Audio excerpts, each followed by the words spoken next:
Hello everyone. Last time what we did, well, we saw the method of undetermined coefficients basically to find a particular solution for my non-homogeneous linear differential equation. What I do is I take a guess function. So we did a few examples of that. We had like 2x plus 3 on the right side, and we took a guess function as basic linear expression in x, cx plus d. We had an exponential 36 e to the power 2x, and we took the guess function as some constant multiplied by the same exponential e to the power 2x. So c times e to the power 2x. Now, uh, thinking of this guess function in general just on the get go might be a bit difficult. So what I'm going to do in this video is lay out all the rules. First make a table of the guess functions, and also lay out some additional rules that we sometimes need to follow. Just generalize the method, you could say, or lay out the whole method of undetermined coefficients. All right, so first, let's see the table of guess functions. So what I'm talking about is, depending on what your right side is, that function capital F of x, what should be your guess function? What should be your guess function? So y sub p, and basically the guess function for that, what should that be? Well, there are actually just three cases, and really the main reason why this method is not the most general method for finding uh, particular solutions to our non-homogeneous equation is because it only works for limited number of cases. But however, it can be simple in a lot of cases, so that's why we are using it. All right, so the first case is what we saw before. Actually, if you have some constant k multiplied by some exponential e to the power, let's say beta, some constant beta into x. Our guess function should be some constant a multiplied by e to the power that same beta x. All right, so the exponential portion is the same. All right, so this should make a lot of sense, as we saw in the previous video why this exactly works. Now, the second one, and actually this is also something that we saw before. If you have some nth degree polynomial, so I won't expand on it. I'll just write nth degree polynomial. So if you have an nth degree polynomial, our guess function is going to be the general nth degree polynomial. So what I mean is, what's the general nth degree polynomial? It looks something like this, right? So we have a n x to the power n plus a n minus 1 x to the power n minus 1, and etc., etc. We have all the terms in the middle, and finally the constant term a sub 0. So this is basically your general n degree polynomial. All the a's are basically constants. So if you have any nth degree polynomial on your right side, you're going to have to take the guess function as the general nth degree polynomial. All right, so there's only one case remaining, one last case remaining. Let me extend this a bit, and that's concerning sine and cosine. So let's do that. All right. So see, if you have, let's see, some constant k multiplied by sine of beta x, or you have some constant k multiplied by cosine of beta x, or if you have the sum of these, actually, essentially. So if you have some constant k1 multiplied by sine of base beta x, plus some constant k2 multiplied by cosine of that same beta x. And to be honest, for those of you who might have realized this, writing these two, I mean, either these two cases, just k sine of beta x and just k cosine of beta x, it's actually redundant if I write this, because I can set either of the case to 0 to make either one of these. So these are actually redundant, but just to make things easier on our head, I'm writing these two. But this is basically the general expression we're dealing with. Some constant multiplied by sine of beta x plus some constant multiplied by cosine of beta x. The constants might even be zero. The constants might even be zero. And for these, the guess function is some constant a multiplied by sine of beta x plus some constant b multiplied by cosine of beta x. All right. Depending on what our right side is, if our right side is any one of these three expressions, we are going to choose the corresponding guess function. Now, these are the basic rules for picking the guess function. There are a few more rules that we need to care about, actually, which we haven't had a problem with so far with the previous very simple examples. But in the next video, we'll see those issues can pop up. All right. The first thing is the first two things is really just generalizing this a bit more. Suppose that you have your f of x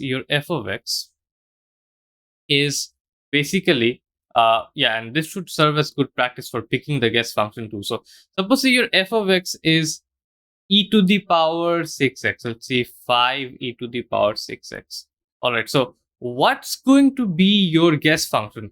Well, this is some constant multiplied by an exponential. Our guess function should be some arbitrary constant multiplied by that same exponential, right? So our guess function is gonna be, let's see, our guess function is gonna be y sub pn. It's gonna be some arbitrary constant multiplied by e to the power 6x, the same exponential as in here. All right. Okay. So if that's the case, then let's do another one. Now, I am trying to get to one particular point. It's not just for practice, although practice is good. Let's see. If we have the 2 cosine of let's see, half x, so x by 2. What should be my guess function? Well, that should as we saw, if it's some constant multiplied by cosine, that's one of the cases for which this guess function applies. It's basically going to be some constant multiplied by sine of that beta x plus some constant multiplied by cosine of beta x, basically the expression inside the trig. All right, so our guess function is gonna be some constant multiplied by, actually I'll write b and c here, and there's a reason for this. Because all right, so I'll just show that a bit later. But anyways, it's just some arbitrary constants. The naming doesn't really matter that much. So our expression, our beta x, basically the x expression inside the trig, plus some constant, let's say c, multiplied by sine of that same thing. So let's see, sine of x by 2. All right. Now, important thing is, okay, one thing this might pop up in your heads. If our if our f of x is just a cosine term, why are we not taking the guess function as just a cosine term? Just this portion. Wouldn't it do? Do we really need the sine? That's actually a really good question. Well, we do actually need the sine. It's because when we differentiate a cosine or a sine term, and when we keep successively differentiating a cosine or a sine term, the other counterpart, the cosine if you're dealing with sine, or sine if you're dealing with cosine, whatever, the other counterpart does pop up a lot. Every other derivative is basically your other counterpart, you could say. So that's why we actually need both sine and cosine to kind of balance things out in the end. And this would become more clear when we do some examples. But we do actually need both those terms, even if in the right side function we only have one. Enough about that. What I'm trying to get at is, what if my right side is not either one of these two, but the sum of these two functions, let's say, f of x, our right side, is actually not either one of these, but the sum of both of them. So 5e⁻6x plus 2 cosine of x by 2. Then what should be our guess function? Well, it's also going to be the sum of the guess functions for the two parts. All right. So we have these two parts, and our guess function is simply going to be the sum of the two guess functions here. So y sub pn is going to be a e⁻6x plus b, let's see, I'll write it here. So b cosine of x by 2 plus c sine of x by 2.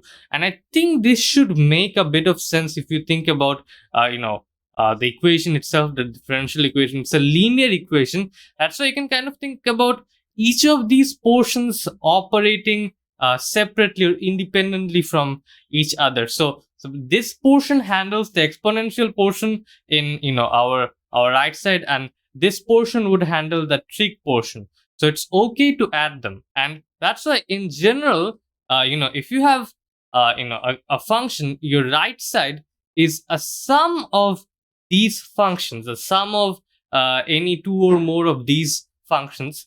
Then your guess function, then your guess particular function is going to be the sum of the guesses for each of those portions. All right, the sum of the guesses for each of those portions. I hope that makes sense. And it also applies for products too. So suppose, say, if I had say if our function, if our right side was the product of these two functions that I have. So I have 5e⁻6x and 2 cosine of x by 2. So the product would be 10e⁻6x cosine of x by 2. What the constant is here doesn't really matter that much. What I'm trying to show is, what is the guess function supposed to be? Well, as we can see, it's a product of two of our functions that we wrote here, for which we can use this method, the method of undetermined coefficients. Specifically, it's an exponential here and a trig here. So it's as I said, this rule also applies to products. If you have a product of eligible functions for this method, your guess function is going to be the product of the guesses. Your guess function is going to be a product of the guesses. However, we need to be a bit careful about the fact that the constants in the guess function should be unique. And what do I mean by that? Well, I'll show in a bit. Okay, so let's see. If we are trying to form the guess function, what should we do? We should take the product, right? We should take the product of the guesses. So the guess for the exponential portion is some constant a multiplied by e⁻6x. The guess portion for the trig function is going to be let's see, some constant let's say k, some constant k1 multiplied by cosine of x by 2 plus some constant k2 multiplied by sine of x by 2. All right, so this it's not like it's invalid per se, but if you try to plug this in and then solve, you're going to encounter a problem in that you don't have sufficient equations to solve for all the constants. And that's because the constants here are actually not unique. Okay, so let's actually, just to show this, let's multiply out, see what happens. So if we multiply this thing out, what we get is, I can still keep the e⁻6x outside. That wouldn't matter. So what I would get is a multiplied by k1 cosine of x by 2 plus b, not b, there's no b here, a multiplied by k2 multiplied by sine of x by 2, all of that multiplied by e⁻6x, all of that multiplied by e⁻6x. All right, so the thing is, now as we can see, a is just some arbitrary constant. A k1, k2, these are any arbitrary constant. So a multiplied by k1 is again just some arbitrary constant. We can call that b. So it's b, and we have cosine of x by 2. And again, a multiplied by k by 2 is again just some arbitrary constant. We can call that c. So it's c sine of x by 2, c sine of x by 2, and then you have e to the power 6x out. And the most important thing is, before we had, kind of like in the trial process of forming this guess function, we had three arbitrary constants, but we saw that one of these is actually redundant. Specifically, this one here, it's kind of redundant. We only need two constants here. As we can see, we only need two arbitrary constants here, and then if you plug this into your differential equation, whatever it is, you can solve for it. All right, so that's the thing. You need to have unique constants, and let's do one more example of, and this is going to be the most complicated case that you'll see, that you can actually solve with the method of undetermined coefficients. If your right side is, so 7 x squared plus 5, okay, 7x squared plus 5, e to the power 2x, and then sine of 3x. So then what should our guess function be? Well, again, same thing. It's gonna be the product. It's gonna be the product of the guesses for each of the portions. Here we can actually see all the eligible functions, all the eligible right side functions that we talked about. All of them are present here. We have our nth. We have a polynomial here. It's a second degree polynomial. We have an exponential. We have a trig. All right, so the guess function is gonna be the product of all the guesses for each of the portions. So let's see. For this one, it's a second degree polynomial. So we're gonna have this general second degree polynomial. Actually, I'll just work with k's for now, okay, so that I can put some convenient names later. So let's say k1 multiplied by x squared plus k2 x plus k3, okay. Then you have the guess for the trig portion. I'll do that in a different color. You have the guess for the trig portion, which is some constant. We'll call that k4 multiplied by the same. Well, wait, I've been saying trig. No, it's the exponential portion. So it's just some constant multiplied by the exponential, the same exponential. And you have the trig portion finally. Wait, I'll use a different color for that too. Let's see, orange. Yeah. So you have the trig portion.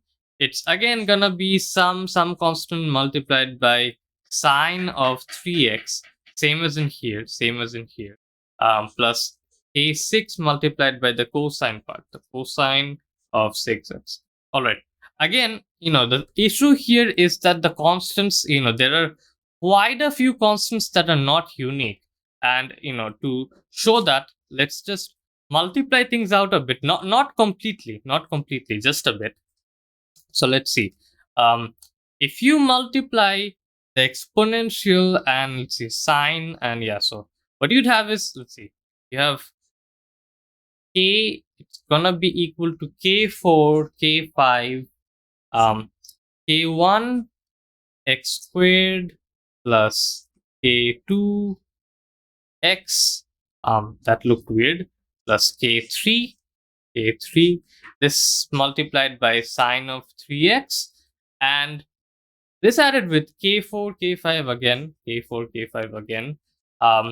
k1 x squared plus k2 x plus k3, cosine of 3x, and all of this, actually the whole thing is multiplied by, actually I'll use a different color for that.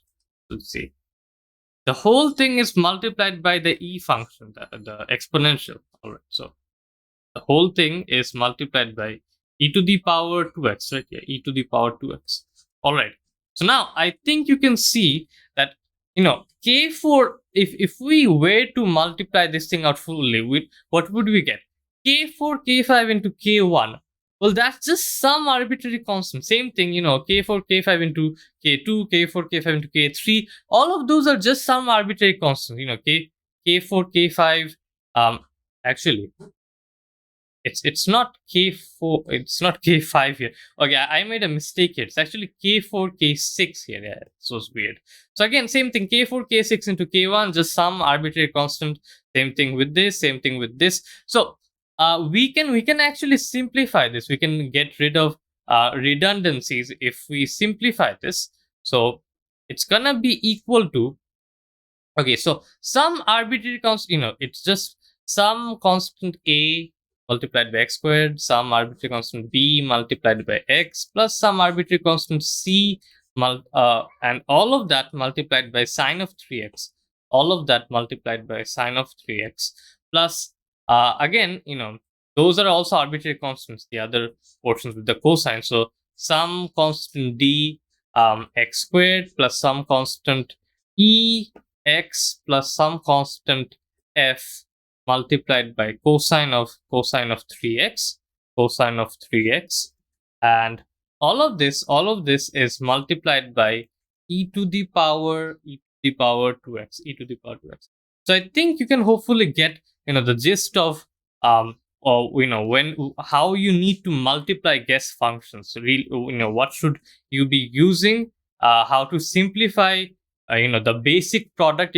It always works really, when you have a product of the functions, the eligible functions for this method, it would work if you take the product of the guesses. It's just about simplifying it and getting rid of a redundant number of arbitrary constants. So that's all that this is about. And as you gain more experience, it becomes easier and you don't need to really go through all the steps. For example, in my head, I don't really, especially when there is an exponential multiplied with something else, I don't really think about multiplying, this constant with the exponential, because it always happens that at the end, the exponential, it's always left outside, and it really doesn't matter that the constant you tacked on with it, you can basically just tack the exponential on at the end. You don't really need to worry about that constant. As you can see, it always gets multiplied inside, and it's basically redundant. And yeah, so just stuff like that. Just if we can gain more experience, especially in the next video, we'll practice some problems and we'll gain experience with this.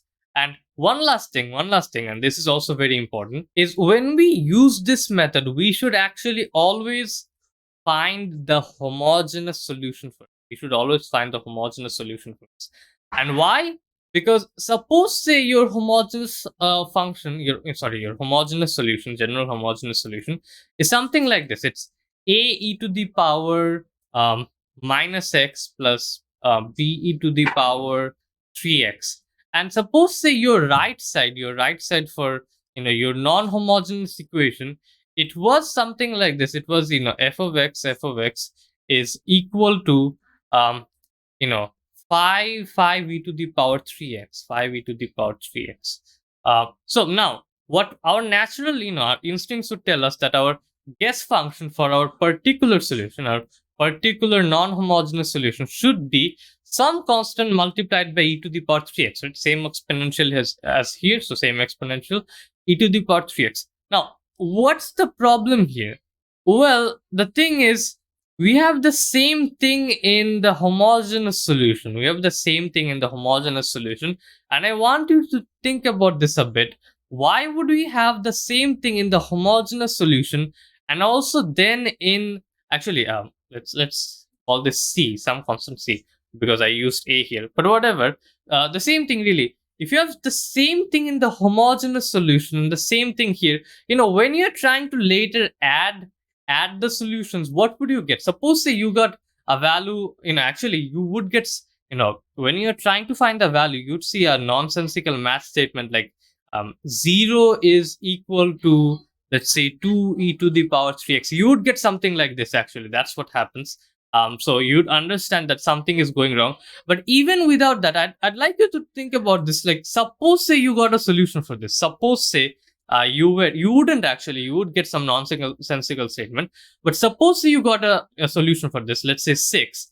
And then, when we are trying to find our general non-homogeneous solution, what would that be? It would be a e to the power negative x plus, b plus b e to the power plus b e to the power 3x plus 6 e to the power 3x. Now, well, these two are, we can add them, we can group them up. The e to the power 3x, we can factor that out. So if we do that, what we get, I'll just deal with this portion. B plus 6 e to the power 3x. And then, b plus 6 again, it's just some arbitrary constant. So we can just call that some constant d e to the power 3x. So, d to the power 3x plus then you have a e to the power minus x. Can you see something? This, this is supposed to be our general non-homogeneous solution. My handwriting is getting worse and worse. It's supposed to be our general non-homogeneous solution, but it's really the same thing as our general homogeneous solution. Turned out to be the same thing. We just have d instead of b, but the name of the constant doesn't really matter. So we have the same thing as our general homogeneous solution. Now, is this a correct solution? Well, no. And a clear indicator of that should be what I said before. We would get a nonsensical statement when we try to solve for that constant c. We wouldn't actually get a solution. But it also helps to think that, we wouldn't get anything unique from the particular solution. In the end, we just end up with our homogeneous solution. And this is certainly not the right thing to do. It's certainly not going to be our general non-homogeneous solution. I think that should make a bit of sense. So what we should do actually is, for our guess function, we should multiply it by x. We should multiply it by x. And I'm not going to go through the details of why it would work. We'll do examples of the next video. But I'd like you to think back on, when we found the solution, the general homogeneous solution, for when we had repeated roots for a characteristic equation. What did we do to bring in some uniqueness to our homogeneous solution? We said we had c e to the power mx, and then we said we cannot just have some constant d e to the power that same mx. We cannot have that because there's no uniqueness there. That's why we just multiplied by some constant. We multiplied by an x, okay, with that term, and then we could group them up. We'll keep that aside. But anyways, the thing is, this was mainly to bring in some uniqueness. We did prove that it really works. I'm not going to go through the proof here though, for this case, but I'd just like you to think about this as bring in some uniqueness to our solution. All right. So suppose, say, if we had, let's see, this problem where our right side is 5 e to the power 3x, our homogeneous solution also has e to the power 3x. What our guess function should be is not some constant c multiplied by e to the power 3x. It should actually be some constant c multiplied by x multiplied by e to the power 3x. All right, that's good. So again, you can repeat this. If after multiplying by x, that term, the term is still there in the homogeneous solution. Suppose basically when you're trying to deal with second order linear differential equations, this is what usually can sometimes happen.